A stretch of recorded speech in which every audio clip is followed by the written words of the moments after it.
Hello. Hello, everyone. Welcome back to Have You Considered? We would love for you to like, comment, share, and subscribe. That we would greatly appreciate it. Today, I am here, Jay Alexander, and I have my lovely guest, Monica. I'm sure you all miss me. Welcome back. It was lonely without you. So we're just going to jump right in. We're on episode 7, and we're going to be talking about the path of righteousness. That's a good topic. Yes. So we're going to start with Proverbs 4:10 through 19. 18 will be the verse we kind of honing in on. So we'll start at 10 to say, "Hear, O my son, and receive my sayings, and the years of thy life shall be many. I have taught thee in the way of wisdom. I have led thee in right path. When thou goest, thy steps shall not straiten, and when thou runnest, thou shalt not stumble. Take fast hold of instructions. Let her not go. Keep her, for she is thy life. Enter not into the path of the wicked, and go not in the way of evil men. Avoid it. Pass not by it. Turn from it and pass away.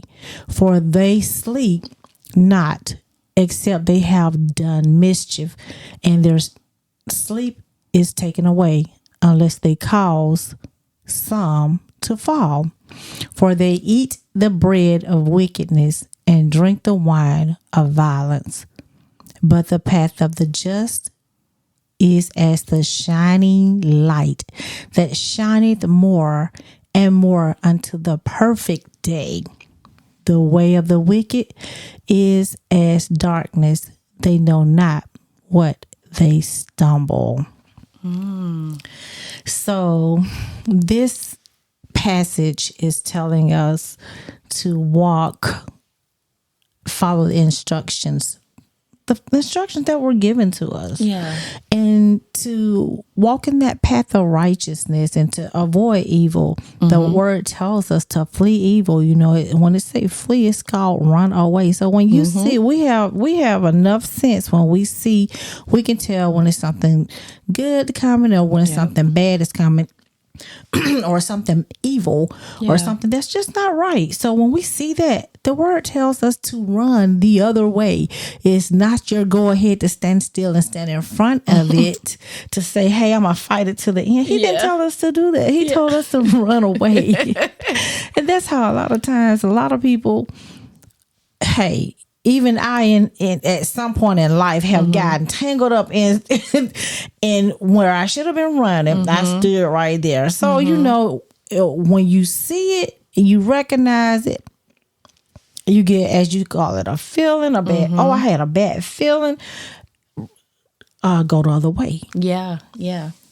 Don't stand it. Don't even consider it in your brain, your mind. You know, don't have those thoughts about it. Just go the other way and stay in the path of righteousness, in the right path that leadeth in the light. You know, we are the light of the world. We are. And I feel like sometimes a lot of people do have that intuition, like, hey, you shouldn't do this. You need to reconsider something. And a lot of times, not everybody, but sometimes you may find yourself ignoring those feelings, ignoring that, hey, let me second guess this before I jump into this. And then when things fail, doesn't go according to plan, I should have listened to my first thought and not trusted my gut and not did what I should have been doing in the first place. Right. So I do definitely agree that we kind of need to be that light and shine an example and never doubt that intuition and never doubt the voice of God. I know sometimes that especially people probably in the early stages of getting to know Christ may not always understand when God may be speaking to them. Right. Because, when you watch movies, is it The Prince of Egypt? whatever movie it was, when they had the burning bush and God had a deep voice and all this type of stuff. People think that it's always going to happen maybe like that, or Right.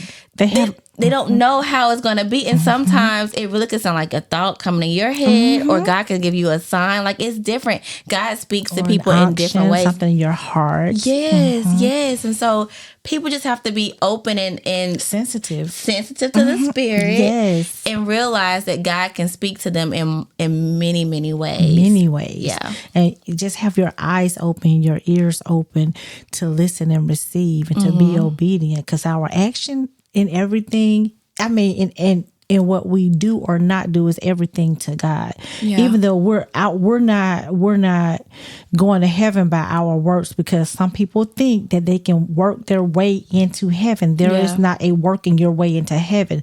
The way to heaven is through Christ. Agreed. And through being in the obedience of the Spirit of God, which is Christ in us. So we have to be watchful and mindful. And just what you were saying, you have to guard your eyes and your ears. You just can't let your eyes see any and everything, and you can't let your ears hear any and everything. A lot of times, it's thought that, hey, yeah, you can see this, you can do that, I can be in the environment of this, but just know that sure enough, between your eye gate and your ear gate, you're accepting a lot of things sometimes that's not in the righteousness of God. So it'll cause you to stumble, because we just read that in that evil way, those evil ways, you're gonna stumble. Yeah. So to keep from stumbling, we gotta keep our eyes on God and His right ways, His right pathway, and keep our ears open to be sensitive to Him.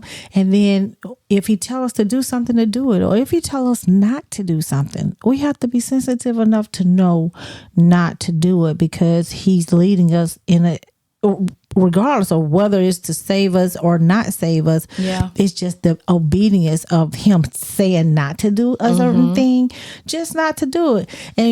And some things, it may not necessarily be a sin to say, but He's telling you not to do something. But the key here is to be in obedience to Him, and to move according to the way the Spirit leads you to move, or me.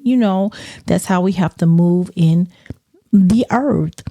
Agree. And I think this is something that we have to apply daily. It's a daily walk. I know, like, especially, working in the public, you can be tried. You know what I'm saying? And so I definitely think,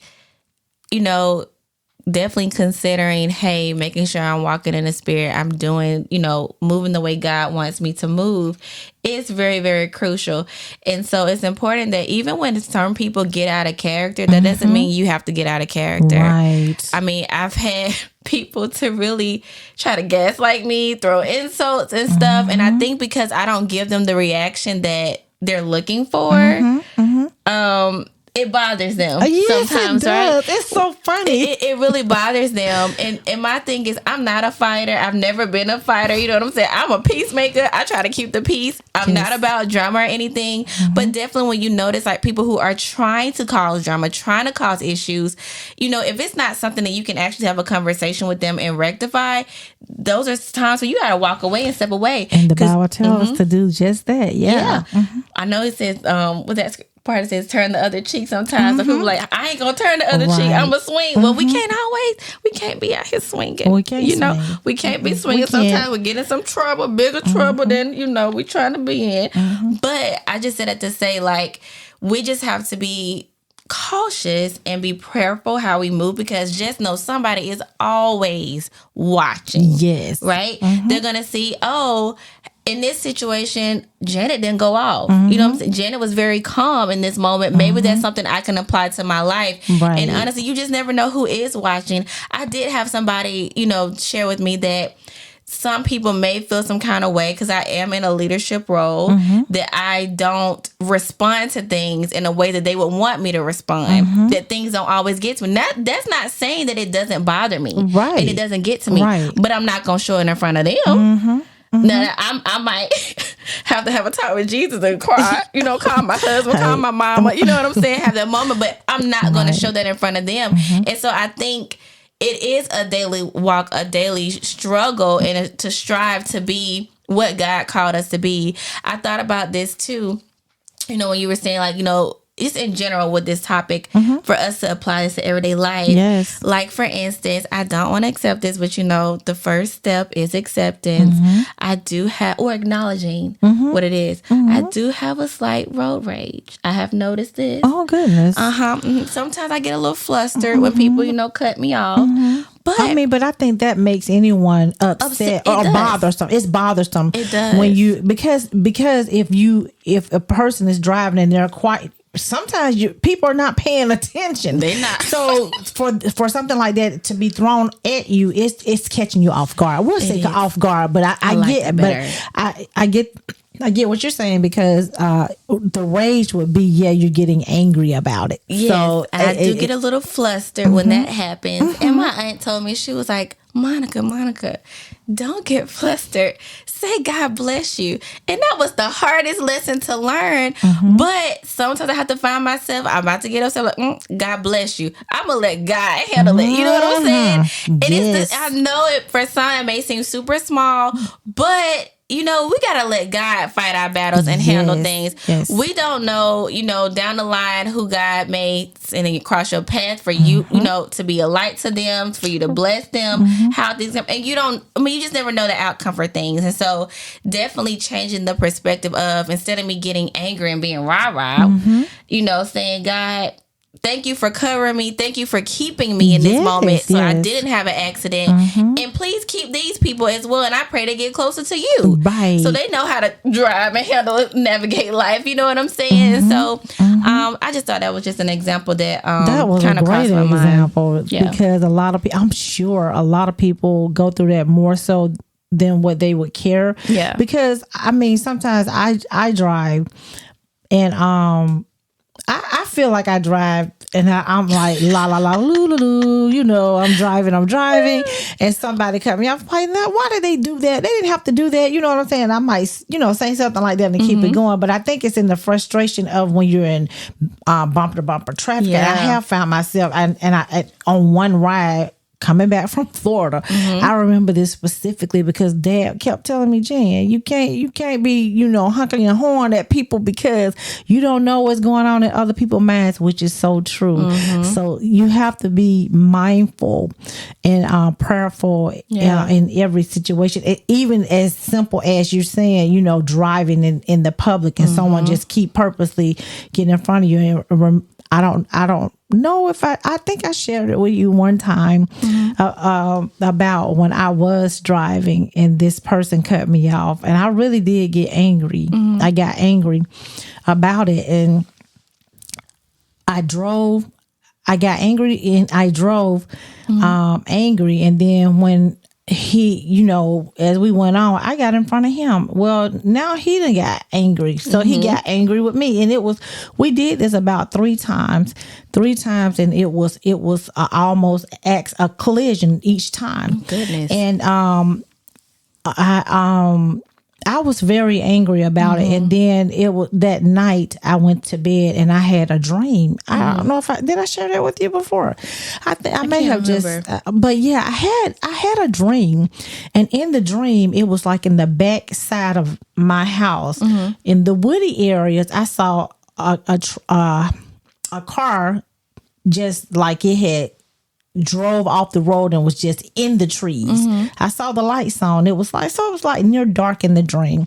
And as I was walking, I saw another one. So I saw it 3 times. So I felt like that was a message from God. You know what I'm saying?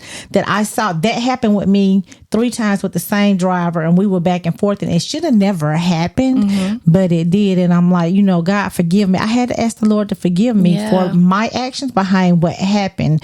And it was, and of course in the dream bothered me because, I don't know if that meant, hey, I should have been dead. I don't know what that dream truly meant, but I know it happened. And I had that dream behind it. So that right there, I was like, I would never do anything like that again. I would never let anything escalate me to such a, get me angry. If they want to do whatever, God, keep me, cover me, and, keep it moving, like that. So, that did happen to me. And God would speak to us. He would speak to us and let us know when we kind of strayed and gotten off the righteous path, So that was very big, and again, I had to ask him to forgive me for that. That really stuck out to me because that was really big, because sometimes we may find ourselves in situations we don't even realize we need to apologize. Yes. And so I thought that was very big that your heart was touched. You were convicted, like, hey, God, I'm sorry for my part in it. You know what I'm saying? So that was very big. Yeah. So we have to be mindful. But I was gonna run across. This is my favorite. One of my favorite verses. I have a lot of them. So if I say one of them, just know it's another one. It's a lot. So Psalms 23, 1-6. The Lord is my shepherd, and I shall not want. He maketh me to lie down in green pastures. He leadeth me beside the still waters. He restoreth my soul. He leadeth me in the path of righteousness for his name's sake. Yea, though I walk through the valley of the shadow of death, I will fear no evil, for thou art with me. Thy rod and thy staff, they comfort me. Thou preparest the table before me in the presence of mine enemies. Thou anointest my head with oil. My cup runneth over.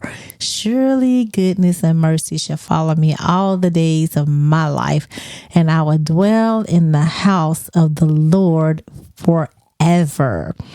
This here verse, to me, I feel like all of us should just compile this and live life according to the scripture alone, and live according to Jesus, Jesus and his word and the spirit, receiving Jesus and being led by the Spirit of God.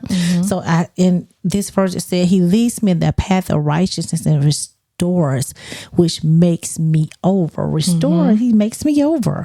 My soul, he makes me brand new, blessed and brand new. And don't forget, highly favored. So he said, I will dwell in the house of the Lord forever. And we will dwell in the house of the Lord forever because he's our shepherd. And say, do you know what the path of righteousness looks like? Have you been in a situation with friends, co-workers, or maybe family, and was talking about actions, or someone, maybe a pastor, a pastor's wife, or a supervisor, or boss, or husband, and what was being said was making you feel a certain way, maybe mad, sad, or upset, or uncomfortable, because you already knew there's nothing you can do about it unless you are to, unless you're sharing a conversation like that for someone to pray with you. So the children of Israel, they complain, and complain. We may call it venting, getting something off my chest, or just sharing what's been going on. But to God, it's considered a no-no.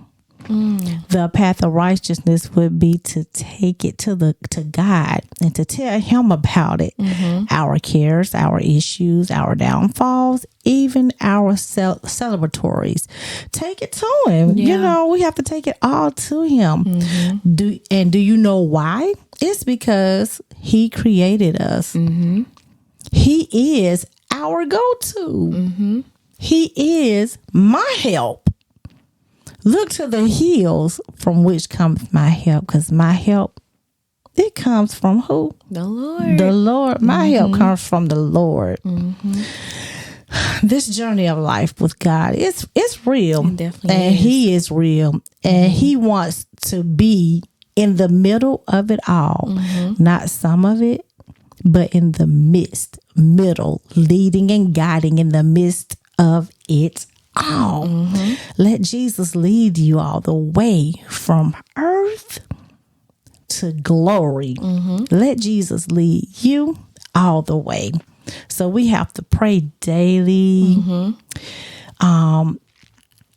read the word of God daily and ask God to forgive us daily, because sometimes you could jump into a quick situation that you didn't realize that was not in God's favor. He just didn't like the way we kind of responded to it. So and that's just getting out of that's flesh, that's literally you're letting the flesh lead you. So that's why we have to be led by the Spirit of God and ask God to lead and guide us daily. That's true. So be Spirit led when we are in the path of righteousness, led by the Spirit of God. We are walking in the righteous path because the Lord is my shepherd.